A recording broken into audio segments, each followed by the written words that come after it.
中国选手为何被裁判红牌罚下场？那是因为他的打法过于残暴，差点酿出擂台血案。不仅火力全开，将日本选手的护持打飞，还一脚爆头将他踢成脑残。这位下手不留情面的中国勇士，就是来自内蒙的佐尔特塞格。儿童时期由于身材较小，性格孤僻，便常常被同学欺负。为了能茁壮成长，父母决定将他送进武校学习拳击，以此保命。然而不学不知道，一学吓一跳。仅1年的时间，佐尔特塞格便展现出了自己在格斗方面惊人的天赋，不仅在同年龄同级别中根本找不到对手，甚至还斩获了多项青少年组比赛的冠军头衔。成年之后，天赋异禀的他也自然而然地成为了一名职业的综合格斗运动员。本场比赛，他的对手就是来自日本的柔术高手中原吉树。此人打法狠辣，地面缠斗经验充足，所迎战的对手几乎90%都被他当场掰断四肢，导致终生残疾。至此，中原吉树根本就没有将出入国际赛场的佐尔特塞格放在眼里，话就不多说了。让我们来看一下内蒙勇士在擂台上的精彩表现。随着裁判一声令下，比赛正式开始。红黑拳套是中国选手佐尔特塞格，蓝黑拳套则是日本高手中原吉树。拳击出身的佐尔特塞格在站立环节根本就不怂，简单的眼神试探后，他便拿着拳脚猛攻对手的内围。不过，征战擂台数十年的中原吉树虽然是柔术高手，但在站立上的能力同样不容小觑。面对中国小伙的步伐压制他在后撤的同时，拳头也不断的进行虚晃。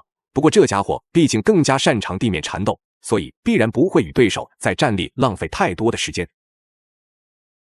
但还是抢到了一个侧向压制的位置，中原吉树。但首先这是一个50-50的身位，他的头部被控制住了。是，两个人爆发力真好啊。佐尔特塞格的力量也非常非常棒。来转换过来，但是呢，使用这个位置不是太好，而且呢，他要想办法把自己的头部进行一个拖出。来了，拖开之后的话，还是进入到佐尔特塞格的半防守当中。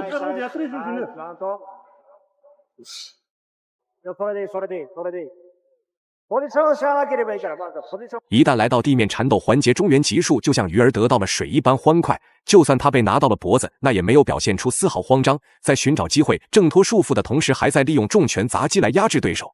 不过中国小伙在地面的表现也不错，在老老实实躺在地上的同时，还尽量限制中原吉树，不让他施展太多的动作。奈何柔术出身的中原吉树在缠斗环节有着绝对的统治力，再加上他多年的擂台经验，这就导致处于下身位的佐尔特塞格表现得非常被动。还是尽量把对方的身体和自己之间的距离拉小，不让对方能够抽出拳头来。没错。中原吉树这个上位打的还是非常非常有经验。来，机会断头台的位置转得漂亮。佐尔特塞格一身蛮力啊，真是一身蛮力。哪有这样解套的？没见过，头一回见这样的。蒙古大汉啊！头一回见把对方挂住断头台的身体举起来，然后单掌把对方拨到地面，这个力量上的差距非常大。现在来看的话，佐尔特塞格要比对方力量再……经过刚才的地面缠斗，相信佐尔特塞格已经对中原吉树的实力有了一定的了解。如果不是因为他天生力大如牛，那恐怕早就已经被锁系了一段脖子了。所以相信在接下来的比赛中，佐尔特塞格绝对会加强自己的防抱摔技术。反观一直在跃跃欲试的中原吉树，看似是想与对手打地面，但只要中国小伙放松一丝警惕，那他必定会在第一时间寻找机会进入地面。此时不甘心被压制的他，虽然表面表现得非常冷静，实则内心早就已经有千军万马在奔腾了。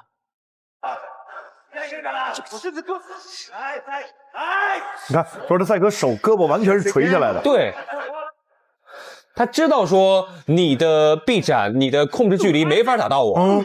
漂亮，护持打掉了，护持打掉了。哇，中原。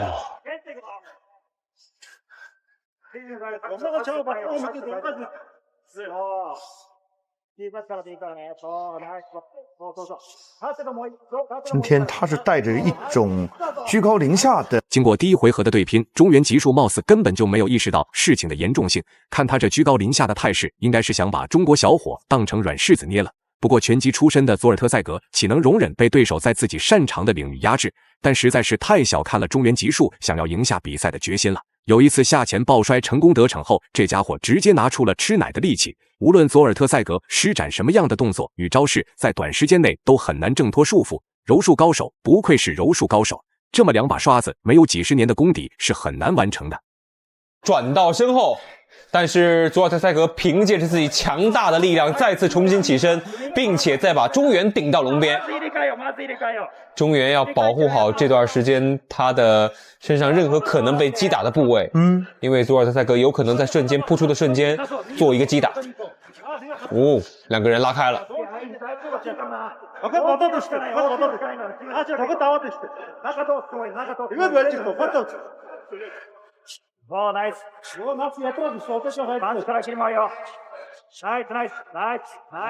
明知在战力不是对手的中原吉树，这场比赛的打法战术非常明确，那就是在地面通过锁技来完成瞬间降服。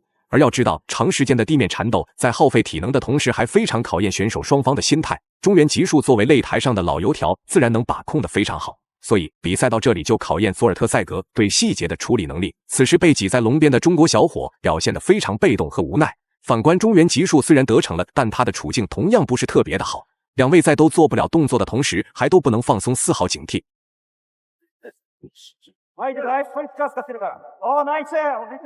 中原现在尝试把佐尔特塞格的下肢给捋平。佐尔特塞格这个动作消耗并不大。因为他坐着可以用一个以逸待劳的姿态来反映对手的反应。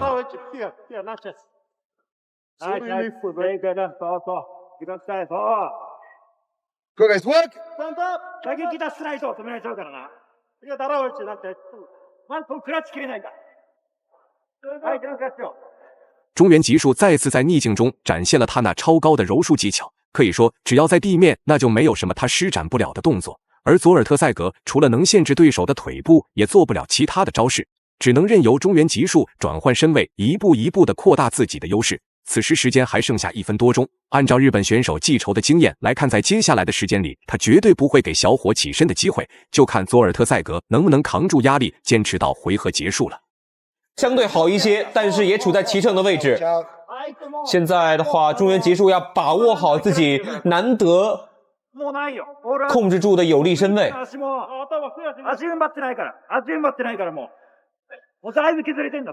骑乘这位置骑乘的非常深，佐尔特塞格呢也不愿意在下位被动挨打，再翻转自己的身体从骑乘呢现在转成一个裸脚的位置。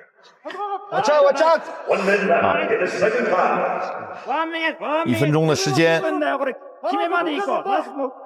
正在进行重拳砸击的中原吉树内心肯定已经笑开花了。反观老老实实躺在地上的佐尔特塞格，只能简单的用手臂限制对手，在地面纠缠这么长时间也没有一个结果，看来日本这家伙的实力其实也一般般。而中国小伙在劣势中也并没有浪费太多的体能进行挣扎，如果让他能安全的回到站立，那对手的下场绝对会特别的惨。终于经过不懈的努力，佐尔特塞格成功用蛮力完成了身位反转。不过他并没有急着发起进攻，而是想要挣脱束缚，不与对手在地面有太多的纠缠。佐尔特塞格的足跟钩吗？应该是在做了足跟钩。佐尔特塞格击打对方的肝区，通过击打来破坏对方的把位。这个角度似乎想做成不是那么容易的。这一下呢，应该是算什么？算倒地的时候做了一个踢击，是不是算了一个对倒地选手头部的踢击算了一个违规了。中原这下的反应不是非常好啊。对，因为刚才是算佐尔特塞格有一个违规动作，对方呢在做足跟钩的时候，佐尔特塞格做了一个自由泳打腿的动作，做了一个打腿踢。经过长时间的等待，最终裁判用一场红牌结束了两人的比赛。最终佐尔特塞格由于被罚下场，中原吉树被迫拿下了比赛的胜利。以上就是本期视频的全部内容，大家觉得中国小伙本场比赛的表现如何？欢迎在评论区留言讨论。